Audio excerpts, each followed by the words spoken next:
So this week's Torah portion is the Torah portion of Vayetze. Vayetze means he went out.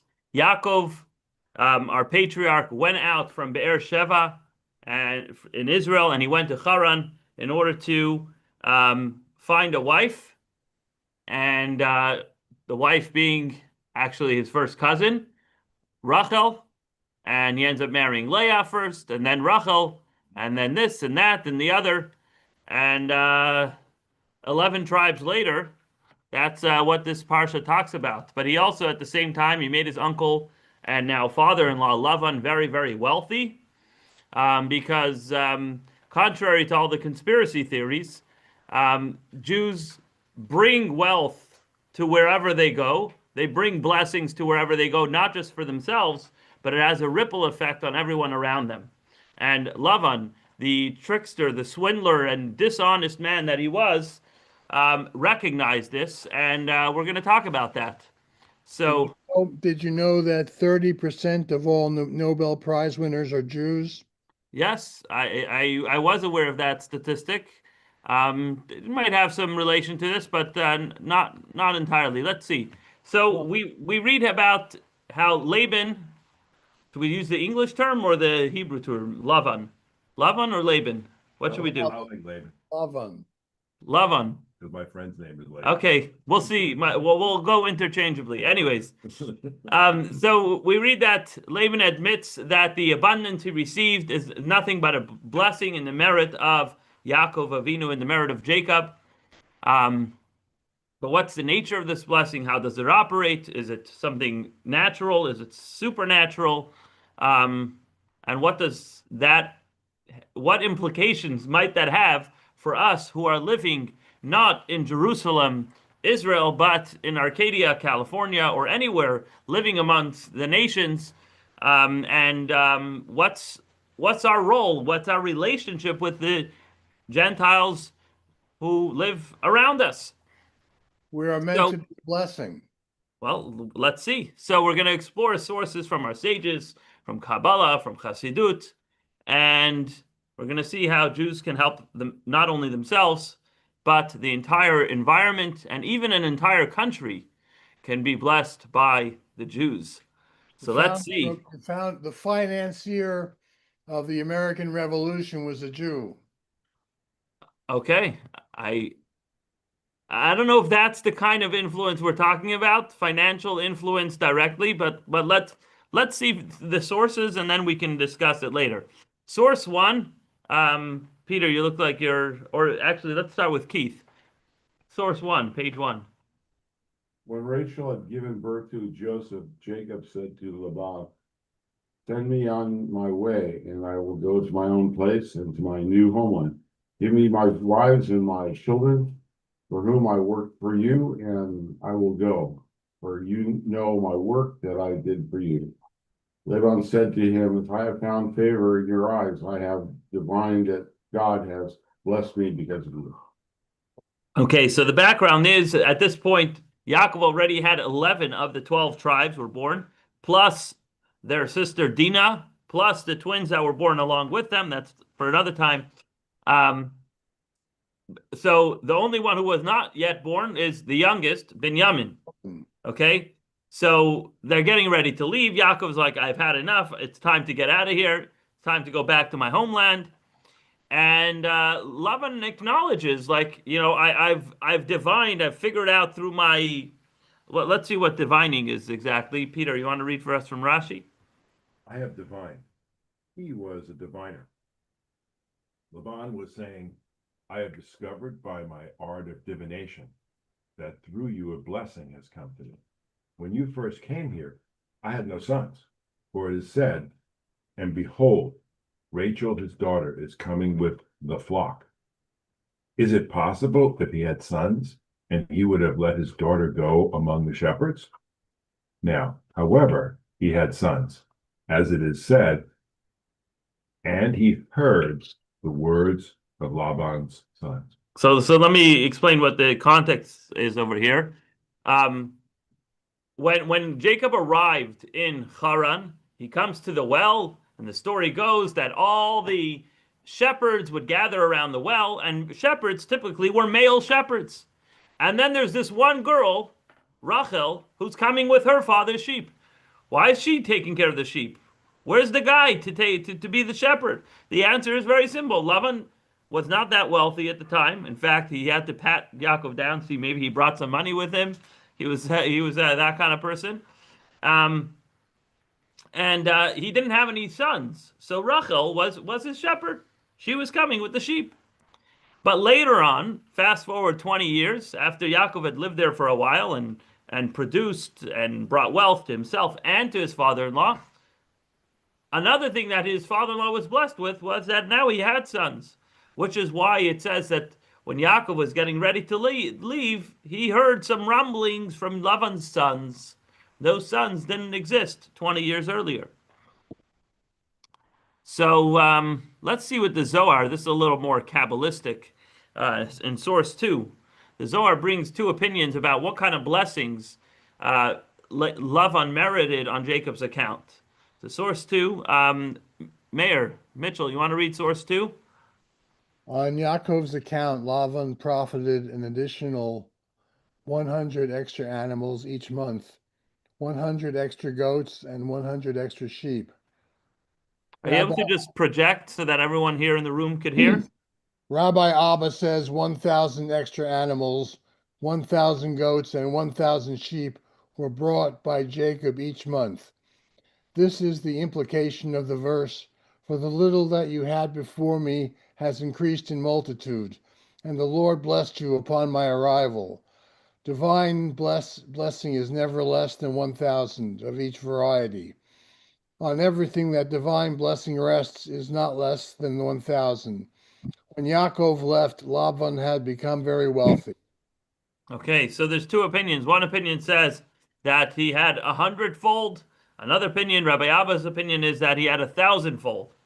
Okay, because that's, a real blessing is no less than 1,000x. Okay, very interesting.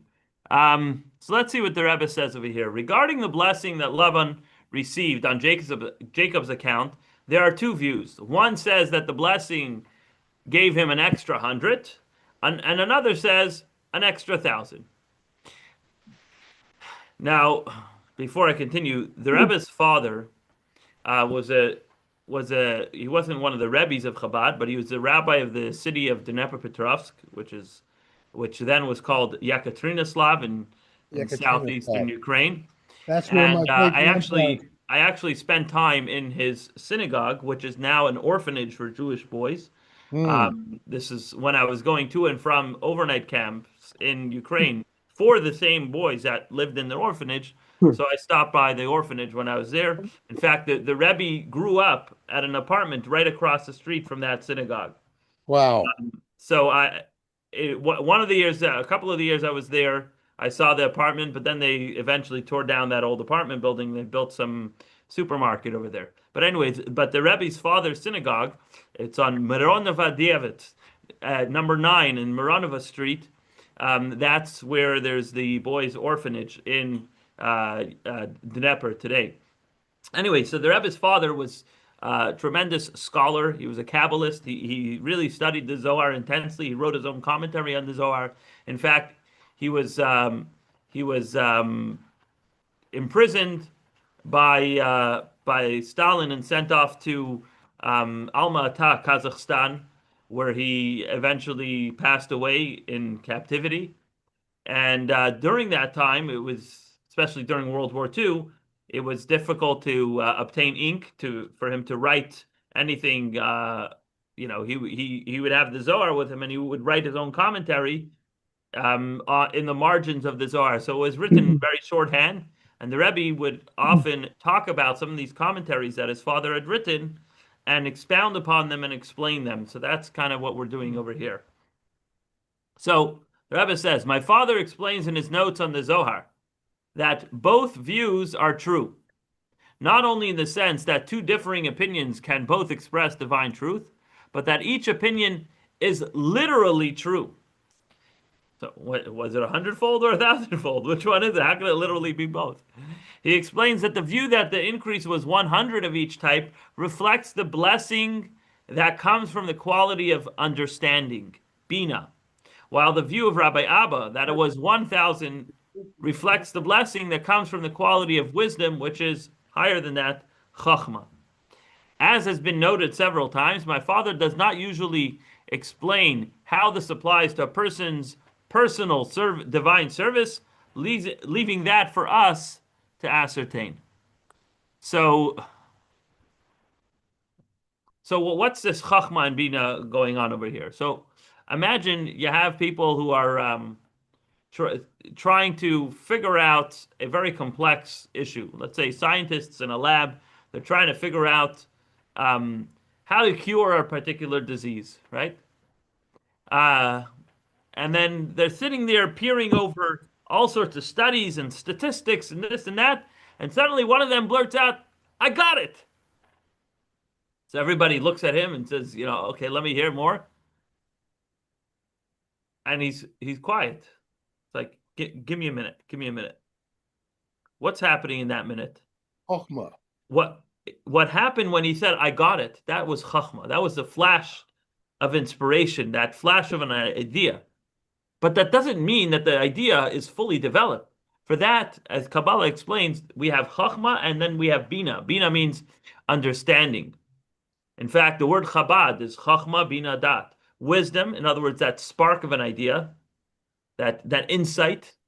Then there's bina, which is the elaborate understanding. So that's the person processing and developing the idea that entered his mind.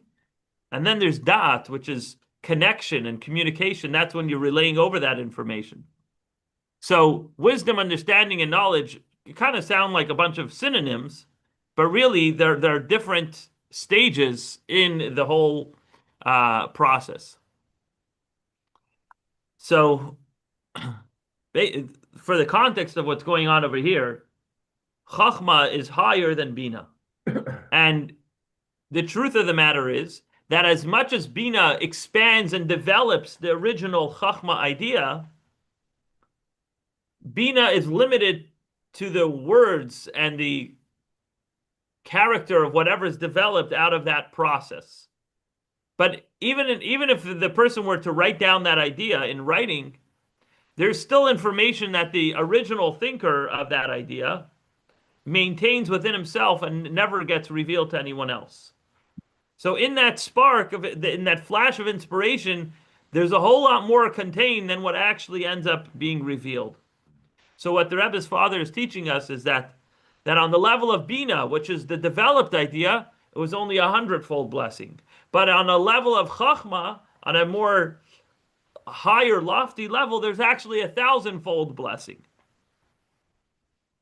Okay, now, sounds cute, sounds Kabbalistic, but as the Rebbe says, what's the lesson for us? This requires clarification. What is the practical message here for a person's divine service?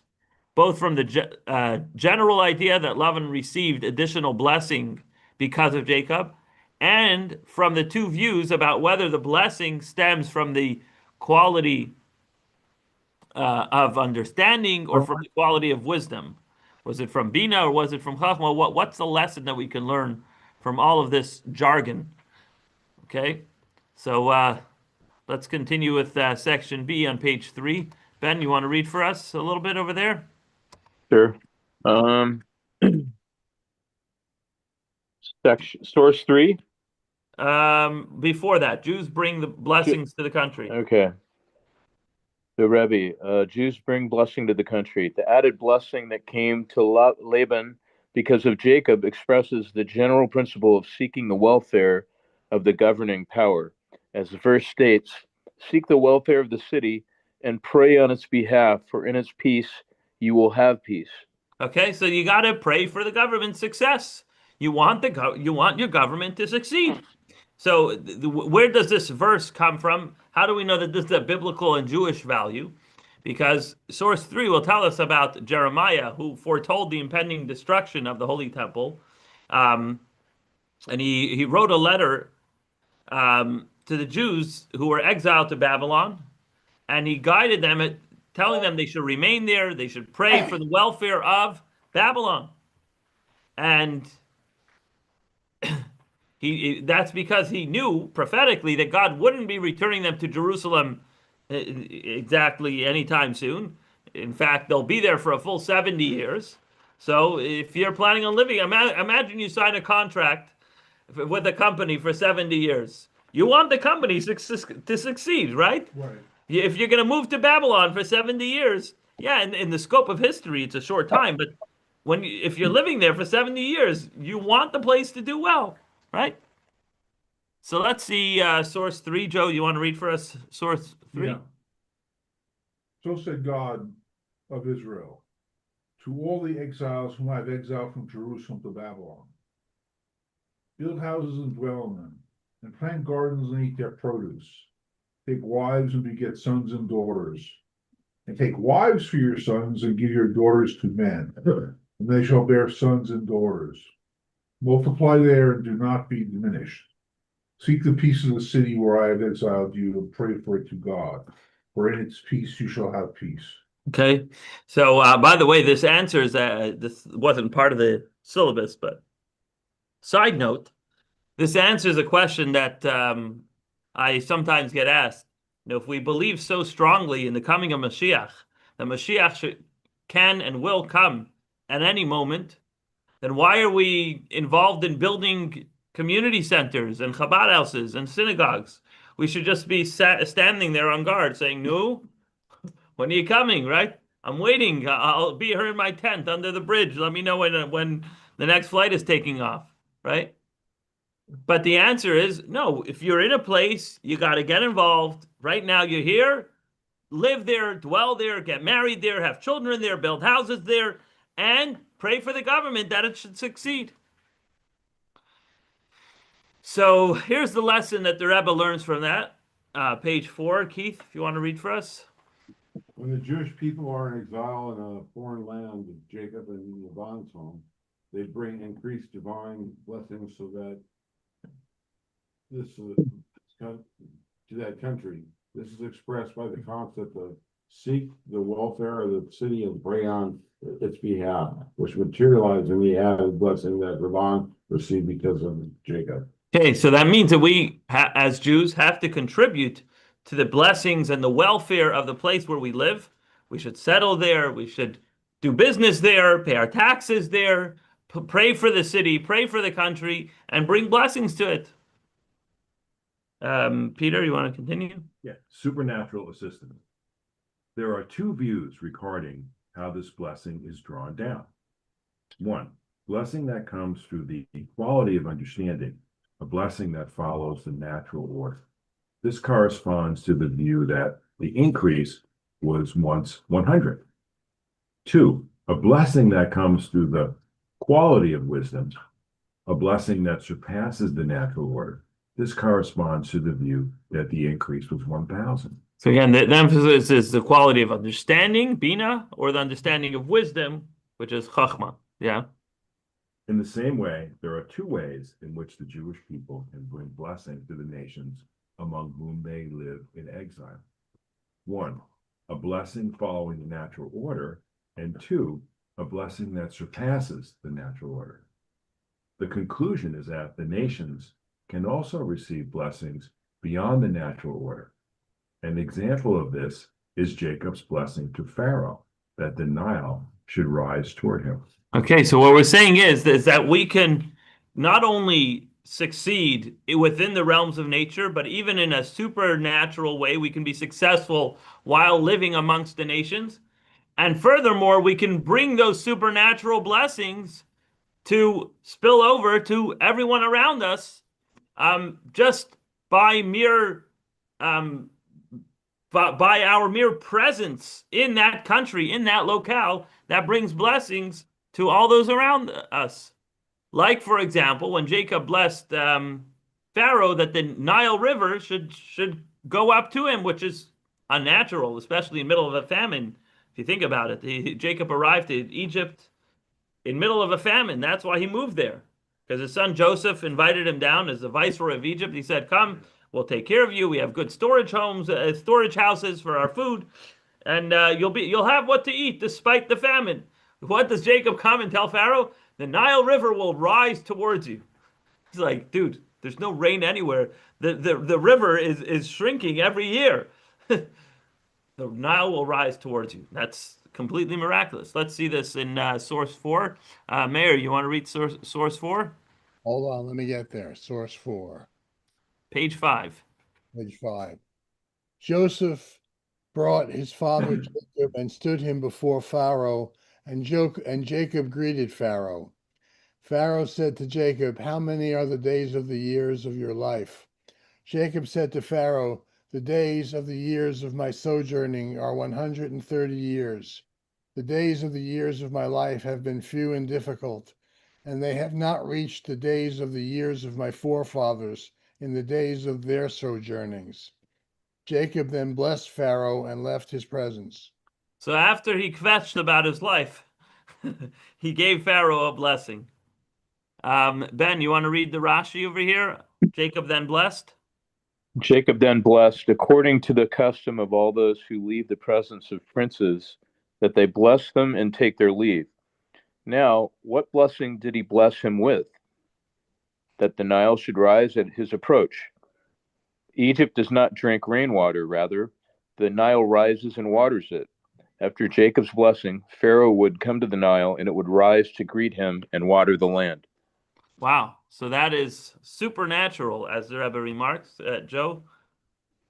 The Rebbe, Mm-hmm.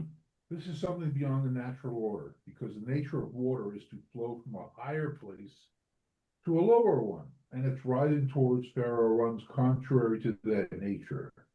Similarly, our sages relate many accounts that show that the nations can also receive blessing in ways that transcend the nature.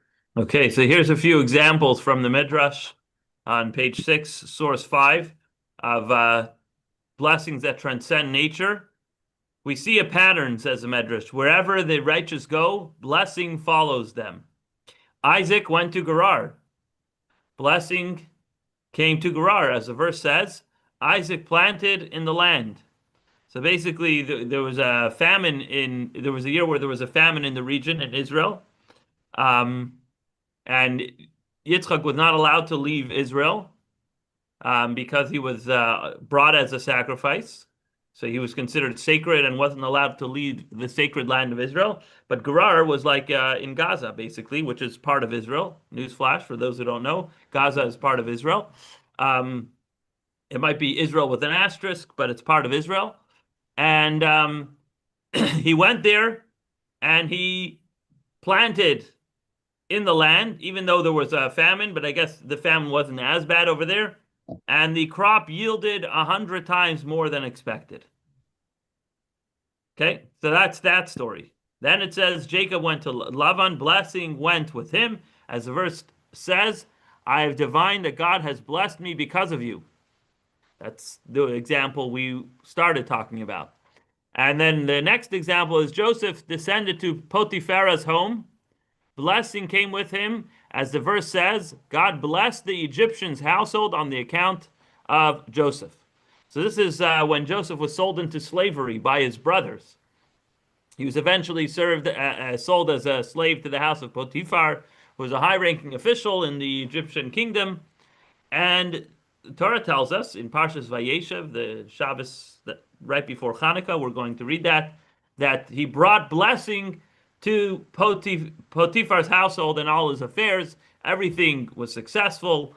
He made it well when Joseph was there as a slave. But nevertheless, the house that he was in was blessed. The Medrash continues, Jacob descended to Egypt, blessing accompanied him. As the verse says, Jacob then blessed Pharaoh. What was the blessing? He prevented the hunger years. As the verse says, now have no fear, I will feed you and your young. As the verse says, I fed you there. Just like the earlier verses is referring to hunger, so is the later verses. Okay. So what's the context of Jacob coming down to Egypt, again, is after 7 years of plenty. There was Pharaoh had a dream with 7 fat cows, 7 skinny cows, 7 fat stalks of wheat, 7 skinny stalks of wheat. It's actually my bar mitzvah parsha that talks about that. And then Joseph interprets a dream to mean that you'll have 7 years of plenty, and then you'll have 7 years of famine that will be so bad you will completely forget about the years of plenty that existed beforehand. But Yaakov comes down to Egypt, because how much can you go back and forth and schlep the food? Also, he found that his son lives there, and so he moved to Egypt 2 years into the famine, and guess what? Gendikt, no more famine. It was supposed to be 7 years, and it only lasted 2 years. So we see that righteous tzaddikim, like Joseph, like Jacob, like Isaac, were able to bring blessings beyond the natural order of things. The question for us is, we're not Jacob, we're not Joseph, we're not Isaac. How can we also, as ordinary Jews, how can we help the host country in a way that transcends nature? So the truth of the matter is that there is actually customarily a prayer that was said on Shabbat in many countries between Shachris and Musaf prayers, a prayer for the welfare of the government. It's interesting to note that even the Siddur of the Alter Rebbe, the founder of Chabad, which was printed in Shklov in the year Taf Kuf Samach Gimel, which is about 1803. It was actually rediscovered in recent years by, I think, a Chabad rabbi in Hungary or somewhere. Anyway, so some research was done, some digging was done, and they found that the Alter Rebbe's version of the prayer called He Who Gives Salvation to Kings, which was after the Yikum Purkan prayer. So for those who join us on Shabbos, you'll be familiar with this. If you don't yet join us on Shabbos, you should. 10 o'clock a.m. till 12:30, after which we have a delicious kiddush with cholent, etc. So at about 12:10 or so, we finish the Torah reading and we do Yikum Purkan, asking God for blessings for those who study Torah, for the community, and then many congregations insert other Misha Berachs, other prayers. In many modern Orthodox shuls, I know they do the prayer for the state of Israel and for the IDF. And we were doing that here as well for a period of time for the IDF. So it's kind of, what's that? Sorry, the bell rang? I don't think so. No, I think it was a noise over there. So it's kind of a buffer zone, if you want to call it, between the Shachris and the Musaf prayers for the rabbi to give a sermon. And you can insert other prayers, and it's not considered interfering with the normal pattern and system of prayers. So the Alter Rebbe, who actually composed his own siddur, that's the Nusach Ari siddur that we use, he composed a prayer for the king of the time, for the Tsar. This was actually discovered by Rabbi Baruch Oberlander, Chabad Shliach in Hungary. And this is what it says. Actually, you see in your text is a transcript of the Alter Rebbe's handwriting. You can see in the big letters in the Hebrew, Pavel Petrovich. If you read Hebrew, you can read it in there. But anyways, we have it typed out for clarity's sake, as well as translated. Peter, you want to read that? Sure. From at the top. Source 6, yeah. He who grants the salvation of kings and reigns to princes, whose kingship is upon all the worlds, who rescues his servant David from the deadly sword. May he who forges a path through the ocean and the raging waters bless, protect, guard, help, exalt, increase, and elevate our master so-and-so, the son of so-and-so. May his glory be exalted. May the King of Kings in his mercy. So the so-and-so over here is actually Pavel Petrovich. That's, I guess what you're reading is the printed version as it appears in many Siddurim. But the image over here is actually the Alter Rebbe's handwriting, which in that case was for the Tsar Peter. Is that the original size? I don't know. That could have been the foundation of Post-it notes. They may have taken that and said, let's make them that. Possibly. That much I don't know. May the King of Kings, in his mercy, preserve and protect him from all distress, hardship, and harm, and save him and deliver nations under his feet.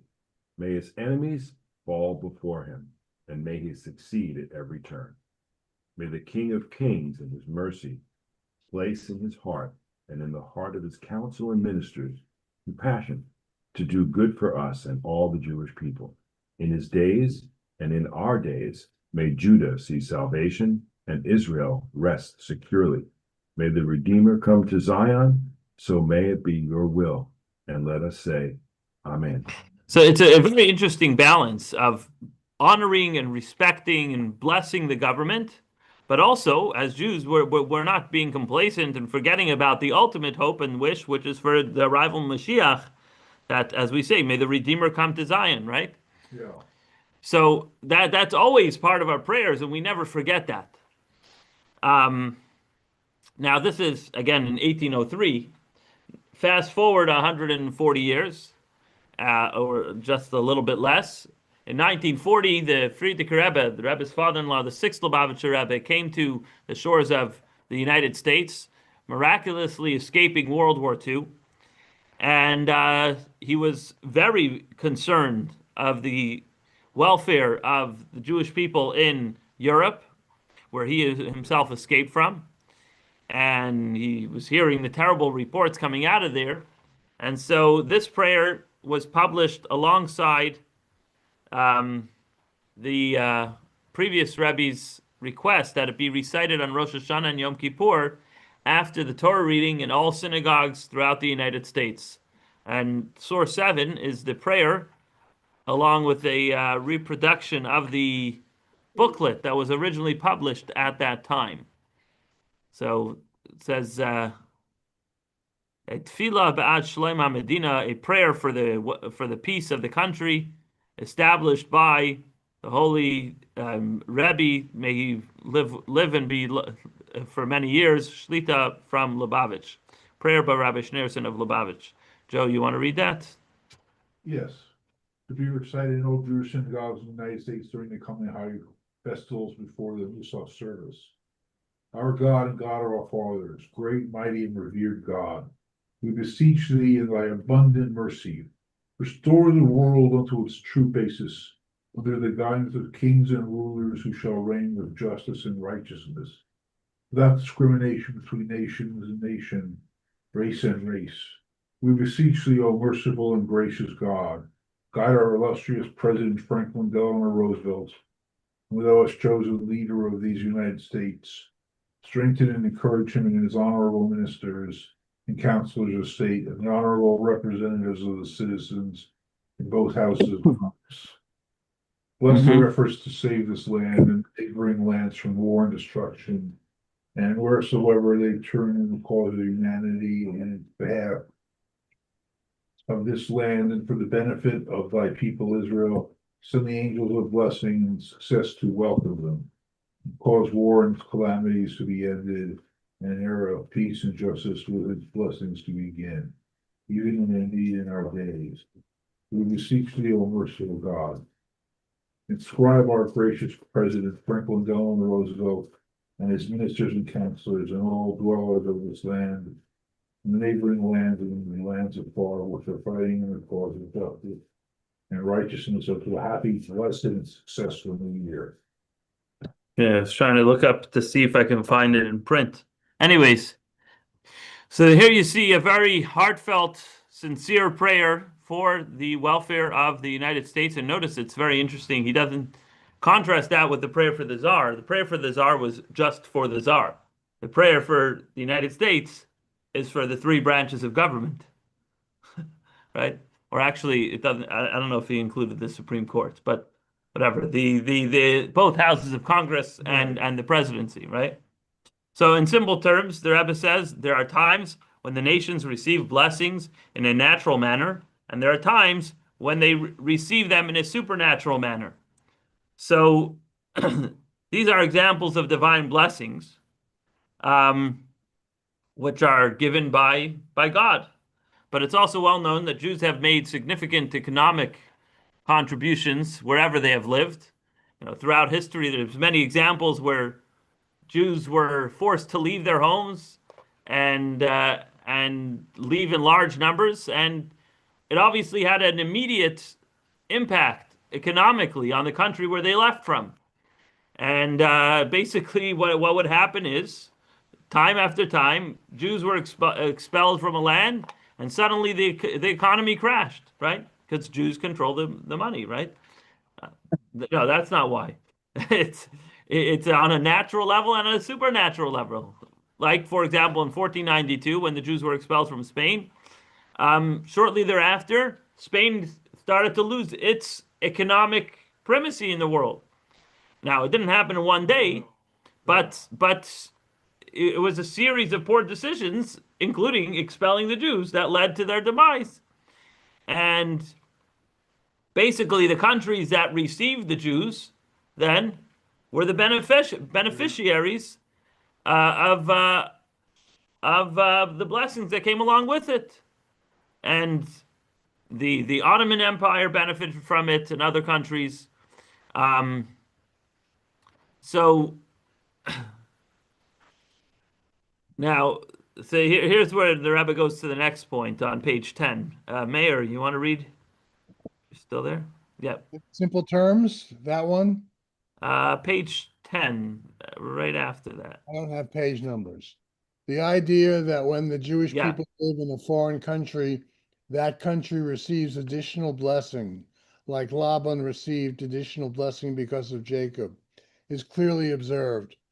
Throughout the generations, it has been the case that the country in which the majority of the Jewish people lived became a dominant world power. For example, the kingdoms of Nebuchadnezzar and Ahasuerus, who both ruled the world, and other such cases. In our times as well, the greatest world powers are the very countries that have the largest Jewish populations. It is clear that when the majority of the Jewish people lived in Russia, it cast fear over the entire world, including the United States, which at the time was still at the beginning of its development. After the Second World War, when many Jews settled in the United States, and especially after the wellsprings of Hasidus reached America with the arrival of the Rebbe, the leader of the generation, the United States became the greatest world power, a superpower, to the point that it can confront and instill fear in all other nations, including Russia.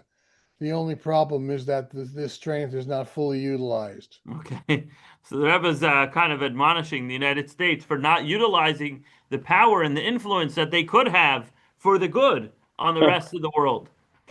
So, it's interesting that this, by the way, was spoken at the end of 1981. I don't know if that's how that correlates with the nuclear reactor in Chernobyl. No, Iraq. What was the mission? Sure. All right, take care. Okay. All right. So Take care. the I'll see you Maybe this Friday. or Saturday. Saturday we're here. Yeah. Sounds good. Okay.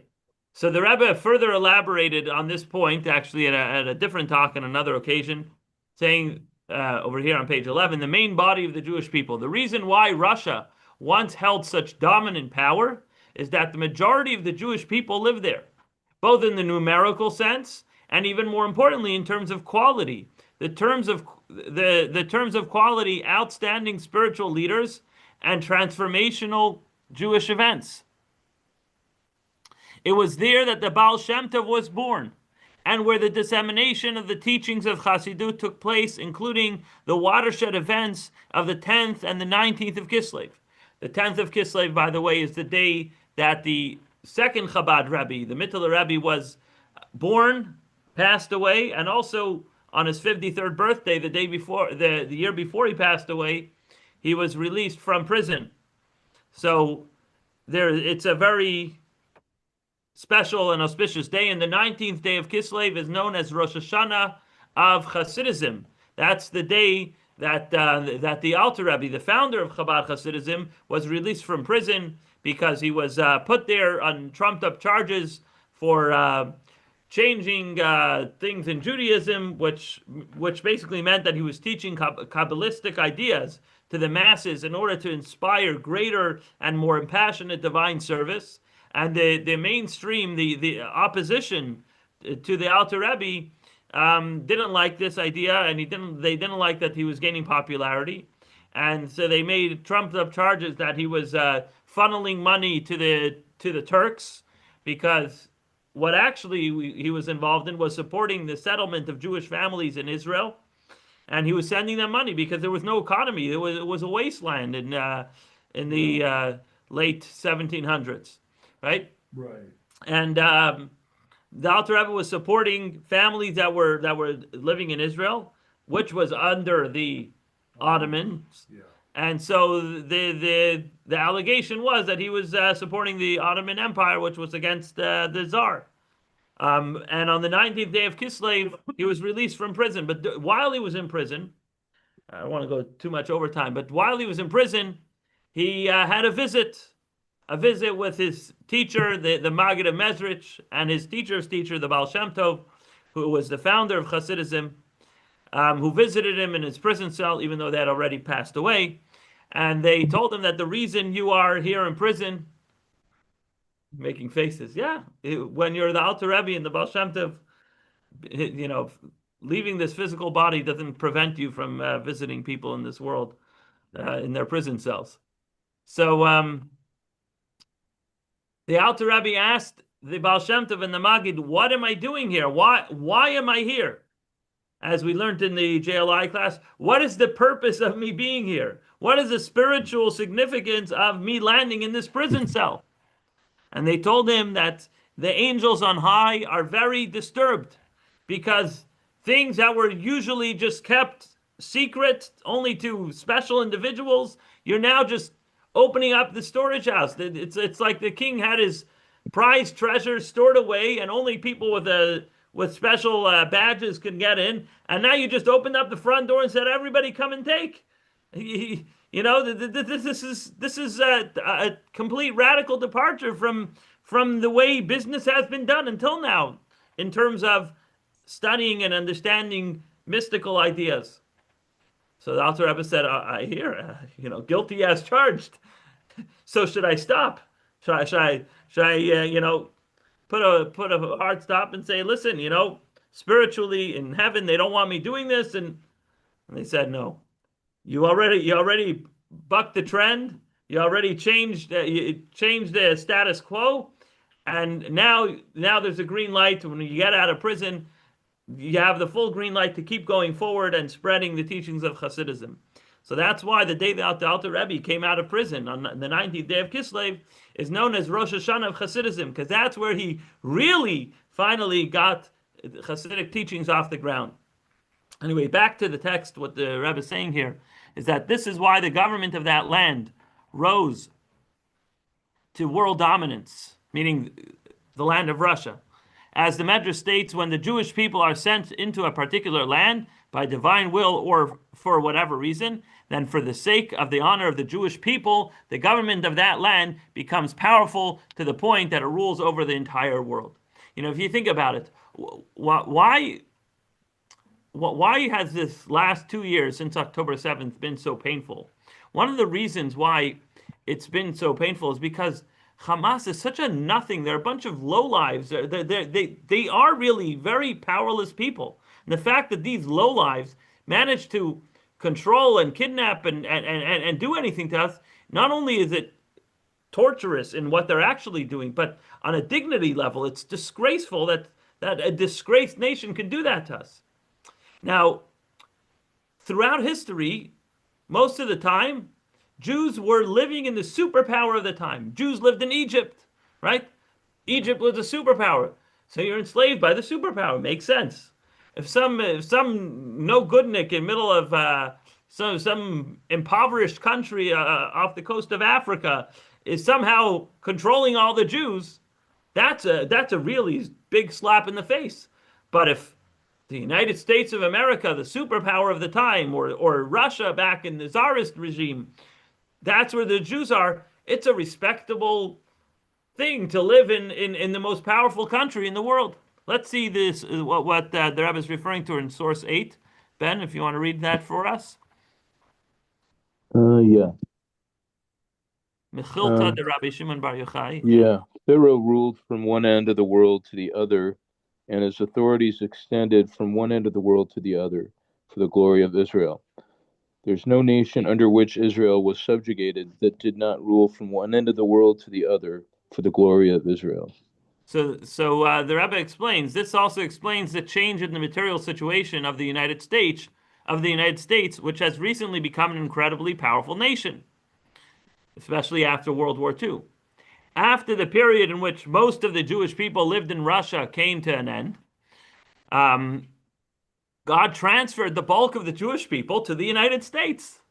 The divine presence moved along with the Jewish people, and most of them settled in the United States. Ideally, God should have brought the entire Jewish people to our Holy Land, the land constantly under God's watch from the beginning of the year to the end of the year. This is especially true since all of the predetermined times for the redemption have already passed.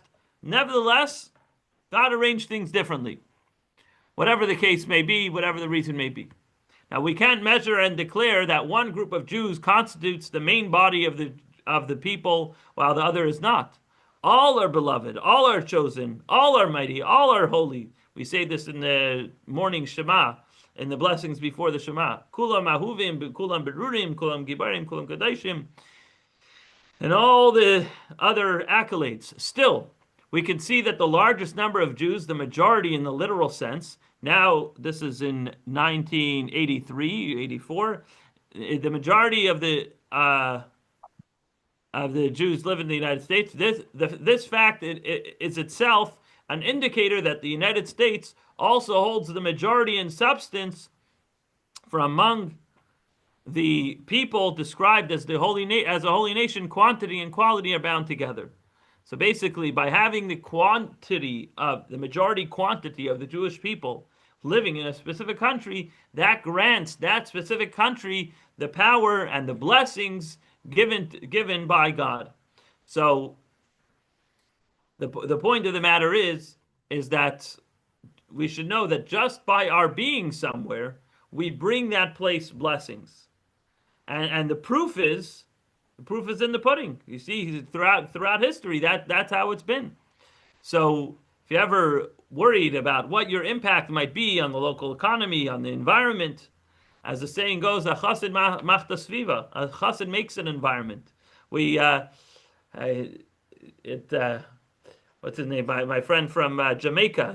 There was a video clip that they put out at the banquet, at the shluchim gathering.